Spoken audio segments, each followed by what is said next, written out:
Offering carrier screening for genetic diseases has been a long-established part of preconception and prenatal care, but it can often be difficult to identify what the right carrier screening option is for a patient and which screens are the most accurate.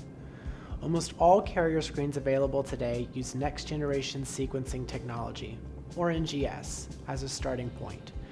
While this is often used as a selling point for a screen, the reality is that NGS is simply a method of sequencing DNA and does not reflect a screen's performance or ability to detect carriers. The real difference among carrier screens is whether a laboratory takes advantage of the wealth of data available for analysis via NGS. There are several carrier screening providers out there who only utilize NGS to perform genotyping or targeted sequencing. Those carrier screens look at predetermined locations on a gene which are known to have disease-causing genetic variants associated with them. In many cases, the variants that are being looked for are only the ones that are the most commonly found in the Caucasian population. This means that rarer variants or variants that are more common in minority populations are left out of the analysis, which can lead to lower detection rates and missed carriers when using these carrier screens.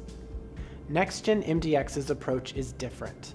While we also utilize next-generation sequencing, we also analyze the entire coding portion of each gene on our panels rather than only analyzing a portion of the gene as many other labs do.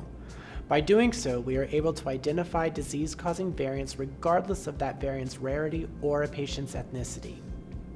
We investigated our patient population to determine what percentage of carriers would have been missed using methods such as genotyping and targeted sequencing as opposed to our method. Out of about 1,000 carriers of a cystic fibrosant variant that we detected, 34% of those would have been missed using just genotyping.